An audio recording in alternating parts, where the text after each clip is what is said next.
కాబట్టి తీవ్రమైన పరిస్థితులు అయితే తెలంగాణ నెలకొని ఉన్నాయి. దీనిపైన ప్రభుత్వం ఎమ్మటే దృష్టి సారించి ఒక్కొక్క నోటిఫికేషన్ విడుదల చేస్తూ వెళ్ళిపోండి. ప్రిపేర్ కావడానికి అవకాశం ఉంటుంది. ఇంకా కాలయాపన చేసి ఎన్నికలు వచ్చిందాక అట్టనే ఆపుతా, ఇంకా గ్రూప్ 2 వేయను, గ్రూప్ 1 వేయను, డిఎస్సి అని చెప్పేసి అట్లనే మొండి కనుక వేస్తే మాత్రం తీవ్రమైన పరిస్థితులు ఉంటాయి. ఇక్కడ తక్షణమే నోటిఫికేషన్ ఇవ్వండి. మన జార్ఖండ్లో జరిగినట్టుగా, ఢిల్లీలో జరిగినట్టుగా మహా ఉద్యమం, మహా విప్లవం రాబోతుంది. నిన్న కోదండరామ్ సార్ని, ఒక 40 ఏళ్ల పోరాటంలో కోదండరామ్ సార్ని విద్యార్థులు అడ్డుకున్నారంటే రేపు కనుక విద్యార్థులు తలుచుకుంటే మీరు ఎక్కడ పోతారో అర్థం చేసుకునే ఒక ప్రయత్నం చేయవచ్చు. అలాంటి పరిస్థితి తెచ్చుకోవద్దు. ఊర్లలోకి పోలేని పరిస్థితి కనుక మీరు కల్పించుకుంటే అంతకంటే సిగ్గు చేయడానికి విషయం ఇంకోటి ఉండదు. ఇక్కడ రేవంత్ రెడ్డి తక్షణమే దృష్టి సారించి ఎస్ఐ కానిస్టేబుల్ పెట్టిన కొర్రీలన్నీ ఆ వివి శ్రీనివాసరావు పిలిపించుకొని మాట్లాడే దుర్మార్గుడా, విద్యార్థులు ఎందుకు ఇబ్బంది పడుతున్నారని పక్కన పెట్టు, ఐపీఎస్ ఆయన పక్కన పెట్టి ఇంకోనైనా పెట్టు, లేదంటే నిబంధన తొలగించి ఎగ్జామ్ పెట్టుకునే ప్రయత్నం చేయండి.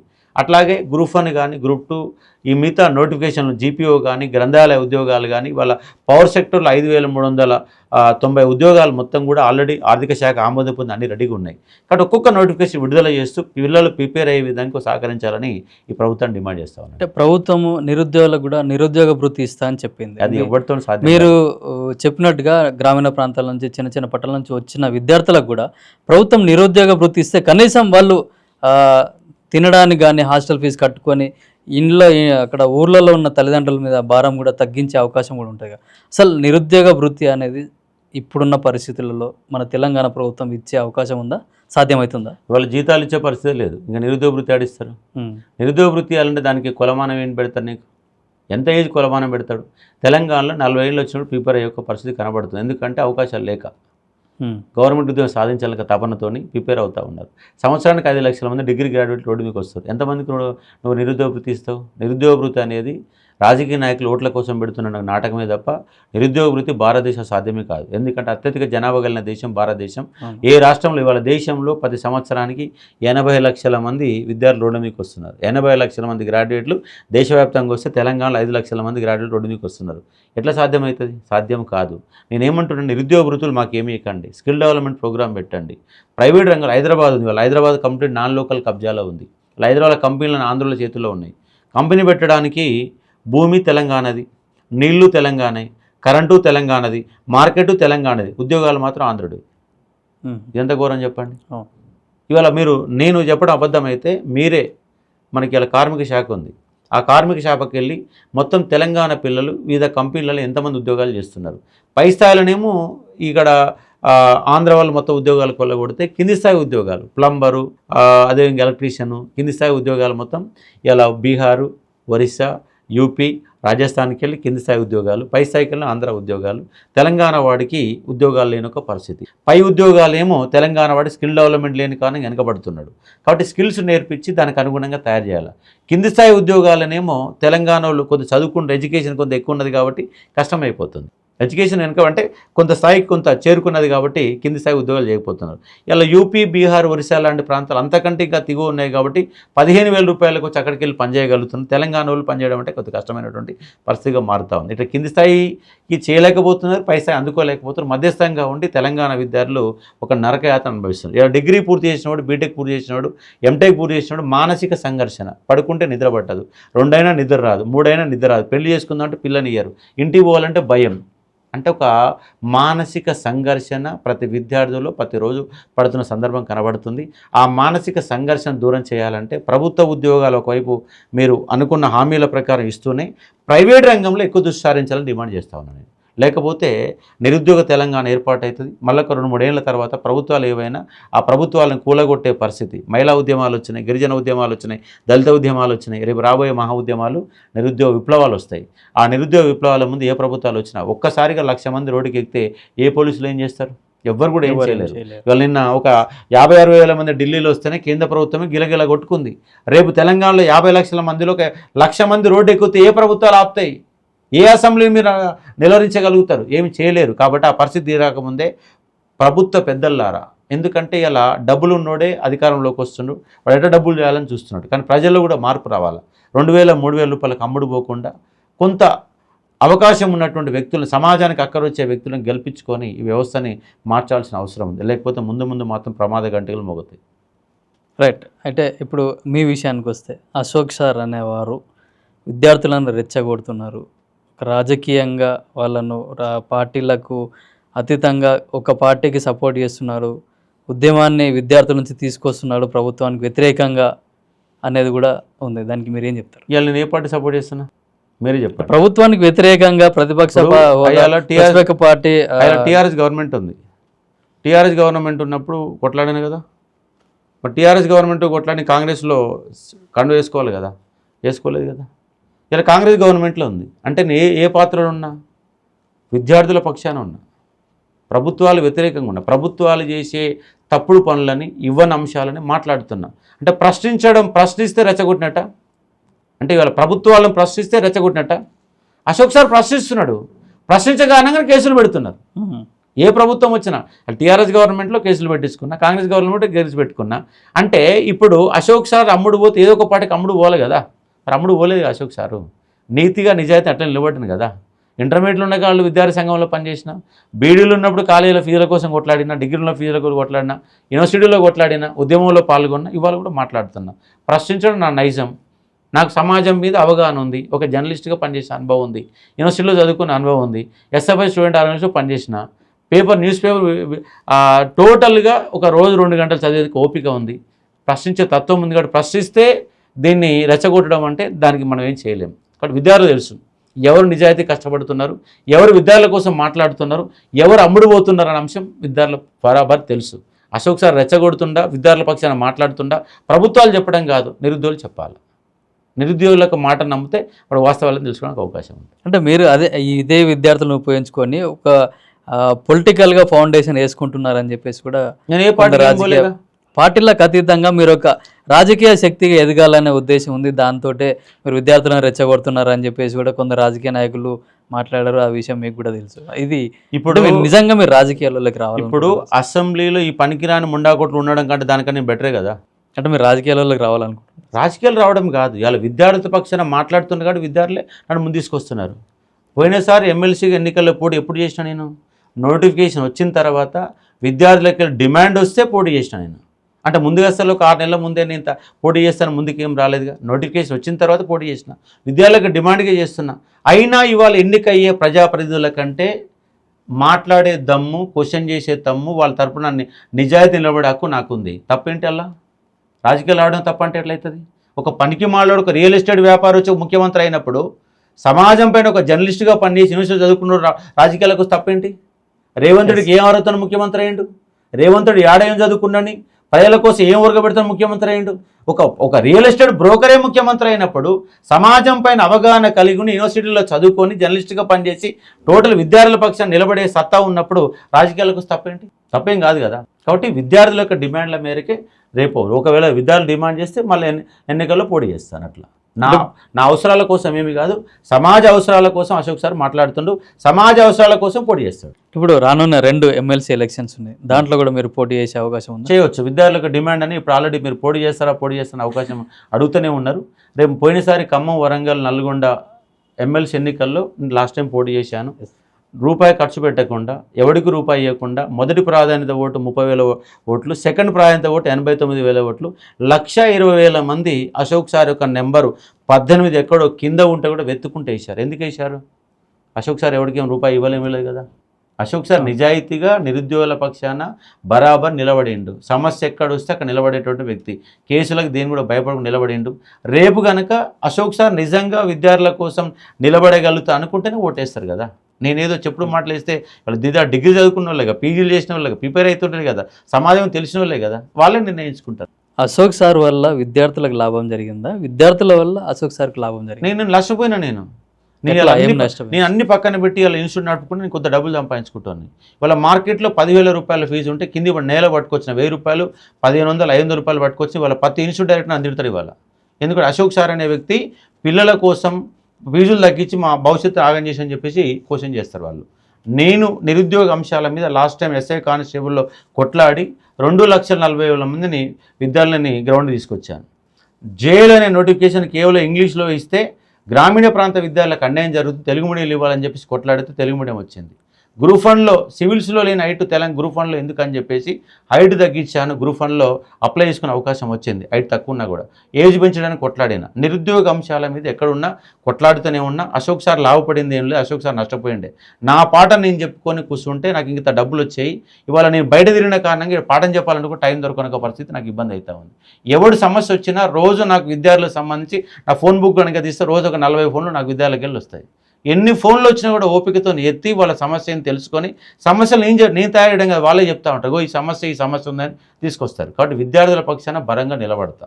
ఇవాళ నిలబడినా రేపు నిలబడతా. నేను ఉన్నంతకాలం పోరాటం చేస్తూనే ఉంటా. పదవులు రావచ్చు రాకపోవచ్చు, పోటీ చేయొచ్చు చేయకపోవచ్చు, నిరుద్యోగుల పక్షాన బరాబర్ నిలబడతా. ఒక ఎజెండా తీసుకుని ఎజెండా ప్రకారం నిలబడతా. రైట్. ఇప్పుడున్న వ్యవస్థలో ఇప్పుడు నిరుద్యోగులకు మీరు ఇచ్చే సూచనలు ఏంటి? నేనేమంటున్నానంటే ఫస్ట్ ఒక రోడ్ మ్యాప్ తయారు చేసుకోండి. మనం ప్రభుత్వ ఉద్యోగం కొట్టగలుగుతామా లేదా, నీ దగ్గర అంత స్టెమినా ఉందా లేదా, స్టెమినా లేకపోతే కూర్చునే ఓపిక ఉందా లేదా, ఆ ఓపిక ఉంటేనే ప్రభుత్వ ఉద్యోగాల వైపు రండి. గవర్నమెంట్ ఉద్యోగాలలో 100 మంది ప్రిపేర్ అయితే దాంట్లో ఉద్యోగం వచ్చి కేవలం 5 మాత్రం, 95% మందికి రాదు. కాకపోతే ఈ పోటీ పరీక్షలకు వచ్చిన కారణంగా జరిగే లాభం ఏంటంటే ఇక్కడ నేర్చుకున్న సబ్జెక్ట్, ఇక్కడ నేర్చుకున్న తెలివి, హైదరాబాద్ నగరంలో తిరిగినటువంటి తెలివి రేపాటి జీవితంలో నిలబడడానికి ఉపయోగపడుతుంది. పోటీ పరీక్షలు ఎమ్మటే ఉద్యోగం రాకపోవచ్చు. ఆ పోటీ పరీక్షల వల్ల రేపు నువ్వు ప్రైవేట్ ఉద్యోగానికి పోతే ఒక టీమ్ లీడర్ కావడానికి అవకాశం ఉంటుంది. ఒక బిజినెస్ పెడితే తెలుగుగా దాని బిజినెస్ చేయడం ఎట్లా అని తెలుసుకోవడానికి అవకాశం ఉంటుంది. అంటే జీవితంలో నిలబడడానికి పోటీ పరీక్షలు ప్రిపేర్ అయిన వాడికి అందరికంటే ఎక్కువ నాళ్ళు ఉండడానికి అవకాశం ఉంటుంది. కాబట్టి ఏదైనా జీవితంలో నేర్చుకోవడమే. కాబట్టి పోటీ పరీక్షలు ప్రిపేర్ అయిన వాడికి 5% మందికి ఉద్యోగాలు వస్తే మిగిలిన వాళ్ళు జీవితం నిలబడడానికి పోటీ పరీక్షలు సహకరిస్తాయి.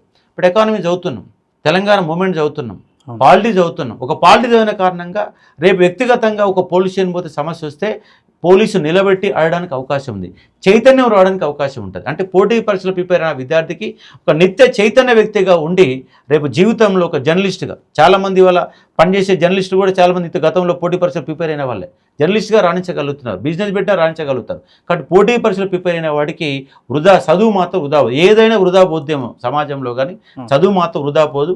కాబట్టి ఒక లక్ష్యాన్ని, బలమైన లక్ష్యాలతో రండి. సెల్ ఫోన్లలో టైం వేస్ట్ చేస్తూ బయటికి ఒట్టిగా తిరుగుతూ ఉన్న టైంని కాలయాపన చేయకుండా ఒక బలమైన గోల్ పెట్టుకొని ఒక స్టాండర్డ్ ఆఫ్ టైం వరకు ప్రిపేర్ అయ్యి దాంతోపాటుగా ఒకవేళ ఏ ఆప్షన్ గవర్నమెంట్ ఉద్యోగం అయితే, ఏ ఆప్షన్ గవర్నమెంట్ ఉద్యోగం రాకపోతే నెక్స్ట్ నీ యొక్క లైఫ్ సెటిల్మెంట్ బి ఆప్షన్ ఏంటి, ఇంకో ఆప్షన్ కూడా మీరు తయారు చేసుకోవాలి. అప్పుడు దానికి ప్రయోజనం చేయడానికి అవకాశం ఉంటుంది. ఇప్పుడు చాలామంది కూడా మాకు ప్రభుత్వ ఉద్యోగం వస్తేనే పెళ్లి చేసుకుంటామని చెప్పేసి చెప్తా ఉన్నారు. నాకు తెలిసిన వాళ్ళు కూడా చాలామంది ఉన్నారు. వాళ్ళ పేరెంట్స్ కూడా ఉద్యోగం ఎట్లాగో వస్తారు భయ్, నువ్వు వయసులో ఉన్నప్పుడే పెళ్లి చేసుకోండి అంటే ఒక సామెత ఉంది. ఏ వయసులో జరగాల్సిందే అదే వయసులో జరగాలని ఉంటుంది. కానీ ఇప్పుడున్న యూత్ మేము ఉద్యోగం రావాలి, సెటిల్ అయిన తర్వాతనే మ్యారేజ్ చేసుకుంటామని చాలామంది వెయిట్ చేస్తున్నారు. అట్లాంటి వారికి మీరు ఇచ్చే సూచనలు ఏంటి? అంటే వాస్తవంగా మనకి వివాహ వయసు 21 ఇయర్సే. నేను 25 ఇయర్స్కి మ్యారేజ్ చేసుకున్నాను. అంటే ఇప్పుడు 30 దాటినా కూడా పెళ్ళి అయితే లేవు.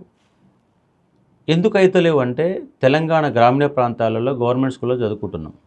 వాడికి 25 ఏళ్ళు వచ్చిన దాకా ఏం చేయాలన్నట్టు ఆలోచన రావడం లేదు. ఎందుకంటే అలాంటి వాతావరణం మన దగ్గర లేదు. దానికి ఇట్లా చదువుకోవాలి, ఇట్లా కష్టపడాలని చెప్పిన గైడెన్స్ ఇచ్చే వాళ్ళు కూడా లేరు.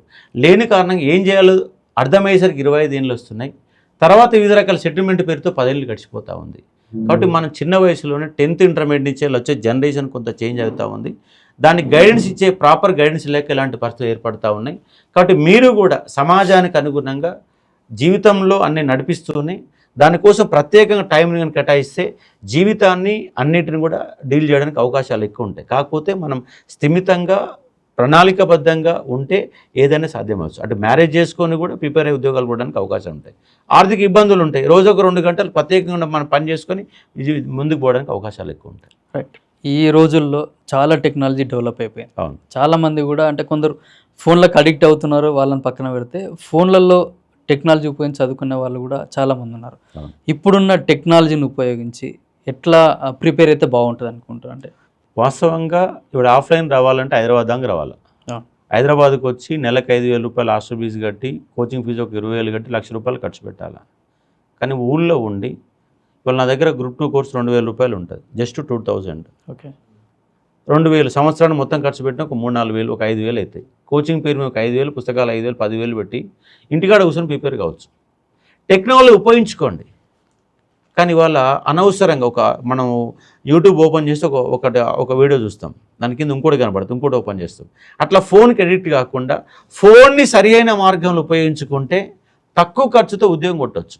ఇంకా ఆఫ్లైన్తో పోలిసి ఆన్లైన్లలో కరెక్ట్ కంటెంట్ ఉంటుంది, వేస్ట్ ఆఫ్ టైం ఉండదు, అవసరమైన సందర్భంలో చూడొచ్చు. ఉదాహరణ క్లాసు రావాలంటే 6 గంటల క్లాస్ వినాలి వెళ్ళిపోవాలి. కానీ ఫోన్ అనేది నైట్ 12 గంటలకు కూడా సబ్జెక్ట్ నేర్చుకోవడానికి అవకాశం ఉంటుంది. టెక్నాలజీ ఉపయోగించుకొని తక్కువ ఖర్చుతో నువ్వు ఇంటి దగ్గర వివిధ రకాల 3 గంటల పాటు పని చేసుకుంటూ తల్లిదండ్రులకు సహాయం చేస్తూ మరొక చదువుకోవడానికి అవకాశం ఉంది. కాబట్టి ఫోన్లలో టైం వేస్ట్ చేయకుండా ఒక ప్రణాళికబద్ధంగా ఉపయోగించుకుంటే ఖర్చు తగ్గించుకొని ప్రిపరేషన్ కొనసాగించి ఉద్యోగులు ఉండడానికి అవకాశం ఉంది. టెక్నాలజీ ఉపయోగించుకోండి, అవసరానికి మారమని చెప్తా ఉంది. ఇప్పుడు ఏఐ కూడా చాలా ఫాస్ట్గా గ్రోత్ ఉంటుంది. ఏఐ తోటి ఎట్లాంటి టెక్నాలజీస్ కానీ మనకు అవసరమైన ఇన్ఫర్మేషన్ ఎట్లా తీసుకోవచ్చు, పోటీ పరీక్షలకు ఏఐ వాడడం సరైనది అనుకోవచ్చా? పూర్తి స్థాయిలో ఏ ఉపయోగపడదు. ఓకే, ఒక 50% ఉపయోగపడుతుంది. ఉదాహరణకు ఇప్పుడు కాకతీయులు సంబంధించి మోటి రుద్రదేవుడి గురించి ఏఐని అడిగితే ఒక 10 లైన్లే ఇస్తుంది.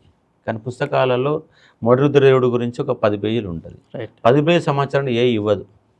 ఏఐ కేవలం నీకు ఒక రూట్ మ్యాప్ మాత్రమే, కానీ అదే సబ్జెక్ట్ అనుకుంటే పొరపాటు. కొన్ని సబ్జెక్టులలో ఇప్పుడు టెక్నాలజీ పెరుగుతుంది కాబట్టి టెక్నాలజీ సంబంధించిన సబ్జెక్ట్ ఇవ్వడానికి అవకాశం ఉంది. కొన్ని సబ్జెక్టులలో ఏం నమ్ముకోలేము, కొన్ని సబ్జెక్టులలో అద్భుతమైన సమాచారం ఇచ్చేది. టెక్నాలజీ ఉపయోగించుకోవాలి, కానీ టెక్నాలజీ జీవితాన్ని మార్చంటే కూడా తప్పవుతుంది. టెక్నాలజీని ఉపయోగించుకుంటూ నీ యొక్క పుస్తకాలని రెండింటిని కూడా సమానంగా ఉపయోగించగలిగితే ముందు పోవడానికి అవకాశాలు ఎక్కువ. సైమల్టేనియస్గా పాటు బుక్స్ కూడా రీడ్ చేయాలి. ఇప్పుడు ఉదాహరణకు బుక్స్ అవుతున్నా డౌట్ వచ్చింది, ఏమట్లే ఏఐకి ఇచ్చేసి ఇది సబ్జెక్ట్ ఏంటంటే దానికి కొంత సాధన సమాచారం ఇవ్వడానికి అవకాశం ఉంది. అట్లా కాబట్టి ఇప్పుడు Indian economy, Indian science and technology, Indian history సంబంధించిన కొంత సమాచారం వస్తుంది. తెలంగాణ అంశాలు వస్తే ఏ అడిగినా ఏది ఎవడియాడు, ఎందుకంటే ఫస్ట్ అలా అప్లోడ్ చేయాలి కదా. నువ్వు ఏదో ఒక సందర్భంలో సిస్టానికి అప్లోడ్ చేస్తేనే, నేను ఒక యూట్యూబ్ వీడియోలో చెప్తేనే దాని నుంచి అది ఏ తీసుకుంటుంది. అసలు సబ్జెక్ట్ లేకపోతే ఎట్లా వస్తుంది? కాబట్టి ఏ పూర్తి స్థాయిలో దానికి మొత్తం ఏ ఉపయోగించి చదువుకోవడం అనేది కష్టమవుతుంది. కొంత మేరకు 30% ఉపయోగిస్తే 70% మాత్రం పుస్తకాల మీద ప్రణాళికబద్ధంగా తయారు చేసుకునే అవసరం ఉంటుంది. రైట్. ఇప్పుడు మీరు కాంగ్రెస్ గవర్నమెంట్కి ఇచ్చే సలహాలు కానీ సూచనలు కానీ ఏంటి? ఏమంటుందంటే, మీరు ఎన్నికల్లో హామీ ఇచ్చారు 2 లక్షల ఉద్యోగాలు ఇస్తామని చెప్పారు. ఒక్కసారి 2 లక్షలు ఇయ్యకు, ఇంకొక 2.5 years ఉంది. ఈ 2.5 yearsలో ప్రతి 3 నెలలకు ఒక నోటిఫికేషన్, ఎక్కువ మంది చదివేటట్టు ఒక గ్రూప్స్ కానీ పవర్ సెక్టర్ కానీ ఏదో చిన్న నోటిఫికేషన్ ఇస్తాం 10 పోస్టులు ఇస్తాం చదువుకో అంటే వర్కౌట్ కాదు. ఇవాళ ఎండోన్మెంట్ ఆఫీసర్ పోస్టులు ఉన్నాయి, ఫారెస్ట్ బీట్ ఆఫీసర్ పోస్టులు ఉన్నాయి, Group 1, Group 2, Group 3, Group 4తో ఎన్నో రకాల ఉద్యోగాలు ఉన్నాయి. ఇవాళ డిఎస్సి సంబంధించిన 25,000 ఖాళీలు ఉన్నాయి. నిజంగా పర్ఫెక్ట్ ఉపయోగిస్తే అవి కూడా ఖాళీలు దొరకవని ఏం కాదు. కానీ ఒక ప్రణాళికబద్ధంగా ఈ 2.5 years ఎట్లా సంగనాగిపోయింది, ఈ 2.5 years అన్న ఒక ప్రణాళికాబద్ధంగా ఒక ఇయర్ క్యాలెండర్ ఇచ్చేసి నోటిఫికేషన్ జారీ చేస్తే చదువుకున్నాడు చదువుకుంటాడు, వద్దన్నాడు బయటికి వెళ్ళిపోవడానికి అవకాశం. వాడు నోటిఫికేషన్ వస్తుందా, నాకు ఉన్నాయా లేదో చూసుకొని వెళ్ళిపోతాడు. మీరు ఉద్యోగాల సంఖ్యలో పేర్కొనండి, నోటిఫికేషన్ టైం పెట్టండి, నోటిఫికేషన్ ఎగ్జామ్ టైం పెట్టండి, అన్ని ప్రణాళికబద్ధంగా పోతే చదువుకుంటాడు. దానికి అనుకూలంగా దాంతోపాటు ప్రైవేట్ సెక్టర్లో కూడా తెలంగాణ విద్యాన్ని స్కిల్ డెవలప్మెంట్ ప్రోగ్రాంలు ఏర్పాటు చేసి ఒక మార్గనిర్దేశం చేయాలని చెప్పేసి నేను డిమాండ్ చేస్తా ఉన్నాను. ఇప్పుడు మన రాష్ట్ర బడ్జెట్ సరిగా లేదు, ఆర్థిక పరిస్థితి సరిగా లేదని చెప్తున్నప్పుడు ఉద్యోగాలు ఇస్తే వాళ్ళకు జీతాలు ఇచ్చే పరిస్థితి ఉందంటారు. ఉచితాలు బంద్ చేయండి, ఉచితాలు బంద్ చేస్తే అన్నీ అవుతాయి. ప్రణాళిక ఉచితాలు బంద్ చేస్తే గవర్నమెంట్ ఫామ్ చేయలేదు, మరి వాళ్ళ అవసరాల కోసం మొత్తం రాష్ట్ర బడ్జెట్ తాకట్టు పెడితే ఎట్లా? నెక్స్ట్ టైం ఉచితాలు ఇస్తే అంటే నమ్మే పరిస్థితి కూడా ఉండరు. నిజాయితీగా నీ ప్రణాళిక వ్యయం కరెక్ట్ ఉంటేనే అవుతుంది. నువ్వు ప్రణాళిక వ్యయం లేకుండా ప్రణాళిక వ్యయం కింద మొత్తం పంచిపెడతా అంటే రాష్ట్రం మొత్తం కూడా దివాళీ తీస్తుంది. ఏ రాష్ట్రాలు నిలబడలేవు. ఉచితాలు పంచిపెట్టి కూర్చుంటే కొండనే గరిగిపోతుంది. అలాంటి పనులు చేయకుండా ఎంతవరకు నిజంగా రేషన్ కార్డు ఉండాలా, ఎంతమంది ఇవ్వాలా, 20% లోపే ఉండాలా, 90%కి ఉంది, తీసి పడేసేయండి. గవర్నమెంట్ ఉద్యోగులు ఉన్నారు, వేరు ఉన్నారు, ప్రైవేట్ సెక్టర్లు ఉన్నారు. ఐటీ సంవత్సరానికి 20 లక్షల 30 లక్షల రూపాయలు ఐటీ కట్టి ఉన్నాడు, వాడిని కూడా రేషన్ కార్డు ఉంటుంది. ఎందుకు మరి ఎట్లా? సరైన రీతిలో ఈ యొక్క ఉచిత పథకాలు సరైనటువంటి వ్యక్తులకి అందాలి. కానీ ఆ ఉచితాలు అనేవి నిరర్ధకంగా మారితే ఇలాంటి వ్యవస్థ ఏర్పడుతుంది. కాబట్టి దాన్ని తగ్గించుకుంటూ ముందుకు వెళ్ళిపోతే బాగుంటుంది. అయితే మొన్న సీఎం మాట్లాడుతూ ఫీజు రియంబర్స్మెంట్ విషయంలో పక్క రాష్ట్రం ఆంధ్రప్రదేశ్ కూడా ఇవ్వట్లేదు, నేను ఎందుకు ఇవ్వాలని ఒక మాట మాట్లాడారు. మరి పక్క రాష్ట్రంలో వాళ్ళు ఎన్నో నిధులు వస్తున్నాయి, వాళ్ళ లెక్క వాళ్ళది, నీ లెక్కనే. పక్కోటి సంవత్సరాలు నీ గురించి ఎందుకు? నీ సంవత్సరాన్ని నువ్వు చేయరాదు, పక్క రాష్ట్రం ఎందుకు పోల్చుకుంటావు? మరి పక్క రాష్ట్రంలో వేరు లక్షణాలు వేరు ఉన్నాయి. నువ్వు పక్క రాష్ట్రం ఇయర్ కార్డు ఇచ్చి నువ్వు ఇవ్వలే కదా. మరి ఇంకా ఇక్కడ ఫీ రియంబర్స్మెంట్ అనేది ఒక మంచి స్కీమే. దాన్ని ఎంతవరకు ఎవరికి ఇవ్వాలో అంతవరకు ఇవ్వండి. పనికిరాని కాలేజీల కల్లా ఫీ రీంబర్స్మెంట్ కూడా ఇచ్చుకుంటూ పోతే దానివల్ల వృధా అవుతుంది. నిజంగా ఫ్యాకల్టీలు అక్కడ ఉన్నటువంటి ఎక్విప్మెంట్స్ అన్ని రకాల సౌకర్యాలు కల్పించే వాటి ఇంజనీరింగ్ కాలేజీలు ఇచ్చేసి మిగతా పనికిరాని కాలేజీలు మొత్తం కూడా తీసిపడేస్తే విద్యా ప్రమాణాలు పెరుగుతాయి, నిజమైన అభ్యర్థులు న్యాయం చేయడానికి అవకాశం ఉంది. అందరినీ ఇంజనీరింగ్ వైపు ఇంజనీరింగ్ వైపే ఎందుకు దృష్టి సారిస్తాం ఒకసారి ఆలోచన చేయండి. మిగతా ప్రణాళికాబద్ధంగా మార్కెట్కి అనుగుణంగా కోర్సులు కొత్తగా క్రియేట్ చేయండి. ఇంజనీరింగ్ వైపు అందరు పంపించుకుని వేరు వేరు రంగాలకు మారిస్తే బాగుంటుంది. రైట్. ఇప్పుడు మీరు విద్యార్థులకు ఇచ్చే సూచనలు కానీ ఏమన్నా ఉన్నాయి? ఏమంటుందంటే అన్నిటికీ సమయం అనేది చాలా విలువైనది. సమయాన్ని కరెక్ట్ వేలో ఉపయోగించుకోండి. గవర్నమెంట్ ఉద్యోగాలు ఇంపార్టెంట్, దాంతోపాటుగా నీ యొక్క ఇంతకుముందు చెప్పినట్టుగా ఆప్షన్ ఏ ఆప్షన్ బి రెండు కూడా ఏర్పాటు చేసుకుని ముందుకు అడుగులేస్తే ఒకవేళ దీంట్లో ఫెయిల్యూర్ అయినా ఇంకో దాన్ని సక్సెస్ కావడానికి అవకాశం ఉంటుంది. ఈ 2.5 సంవత్సరాల్లో ఉద్యోగాలు ఇవ్వడం కోసం ఒక్కసారి మన ఢిల్లీలో ఏ విధంగా అయితే కాక్రోచ్ పాటు ఉద్యమం జరిగిందో తెలంగాణలో కూడా అలాంటి ఒక ఉద్యమం బలంగా ఒక నెల రోజుల పాటు ఈ ప్రభుత్వం యొక్క మెడలుంచడానికి అలాంటి ఒక ఉద్యమం జరిగితేనే ఈ ప్రభుత్వం మెడలుంచే అవకాశం ఉంది. దానికోసం మేము ప్రయత్నం చేస్తామని స్పష్టంగా. దానికి కూడా మీరే ముందుండి ఉండాల్సి వస్తుంది. ఉండాల్సి వస్తుంది, అవసరం కూడా ఉంటుంది. కాబట్టి ముందుకు నడిపించి నోటిఫికేషన్ సాధన కోసం కొట్లాడుతాను. అంటే మీ భవిష్యత్ కార్యాచరణ కూడా మీరు ఆల్రెడీ ప్రిపేర్ చేసి పెట్టుకున్నారు? భవిష్యత్ కార్యాచరణ అంటే ఏం లేదు, అంటే పరిస్థితులకు అనుగుణంగా, అంటే ఏ సందర్భంలో ఏ అంశాల మీద పోలీస్ నోటిఫికేషన్ వచ్చింది దాంట్లో సమస్య దాని మీద కొట్లాడతాం. రేపు ఇంకో నోటిఫికేషన్ రాలేదు, నోటిఫికేషన్ ఇవ్వట్లేరు, పవర్ సెక్టర్ ఉద్యోగాలు ఇవ్వాలంటే రేపు డిమాండ్ చేస్తాం. అంటే మనం ఈ సెక్టర్లో ఉన్నప్పుడు రైతు ఉద్యమాలు చేస్తారు, మహిళా ఉద్యమాలు చేస్తారు, నేను విద్యార్థి ఉద్యమాలు చేస్తున్నా, నిరుద్యోగ అంశాల మీద కొట్లాడుతున్నా, వాటి మీద ముందు పోతాను. అట్లా అంటే మెగా డిఎస్సి కూడా వేస్తామని చెప్పేసి కూడా హామీ డిమాండ్ చేస్తాం. టీచర్లు కూడా చాలా స్కూళ్ళల్లో కూడా టీచర్లు కూడా లేని పరిస్థితి ఉంది. దానికోసం ఏం చెప్తారు? మెగా డిఎస్సి కోసం కూడా మెగా డిఎస్సి వేయాలా, గవర్నమెంట్ స్కూల్ని కాపాడుకోవాలా, ప్రైవేటు ఫీజుల యొక్క నియంత్రణ చేయాలా, ప్రభుత్వం కూడా టీచర్లను సరిగ్గా పనిచేసుకుంటూ వాళ్ళ నల్గొండలో కోమరెడ్డి వెంకరెడ్డి పాఠశాల పెట్టిండు. దాంట్లో ఇంతకుముందు 40-50 మంది పిల్లలు వచ్చే పరిస్థితులలో బిల్డింగ్ కొత్తగా ఎక్విప్మెంట్ అన్ని ఏర్పాటు చేస్తారు, 4,000 మంది అప్లికేషన్ ఫీజు పెట్టుకున్నారు. అక్కడ ఉండేది మొత్తం కలిపిన 100-150 మందికి అడ్మిషన్ల కంటే ఎక్కువ లేరు. అట్లా ఇన్ఫ్రాస్ట్రక్చర్ డెవలప్ చేసి అన్ని రకాల సౌకర్యాలు కల్పిస్తే మళ్ళీ ప్రభుత్వం పూర్వస్థితి పోవడానికి అవకాశాలు ఎక్కువ ఉంటాయి. అందుకే నేనేమంటున్నంటే ఈ వృధా పథకాల వైపు అడుగులు వేయకుండా రూపాయి కిలో బియ్యం 5 రూపాయలు చేసి లేదంటే 10 రూపాయలు చేసి ఆ నిధులని ఎడ్యుకేషన్ వైపు కనుక మళ్ళిస్తే మధ్యతరగతిలో ఉన్నటువంటి ఒక తల్లిదండ్రులు వేల రూపాయలు, లక్షల రూపాయలు ప్రైవేట్ స్కూల్లో కట్టే పరిస్థితికి వెళ్ళి గవర్నమెంట్ వైపు మళ్ళిస్తే ఆ ఆదాయం కూడా మిగిలి రాష్ట్ర అభివృద్ధి సాధ్యం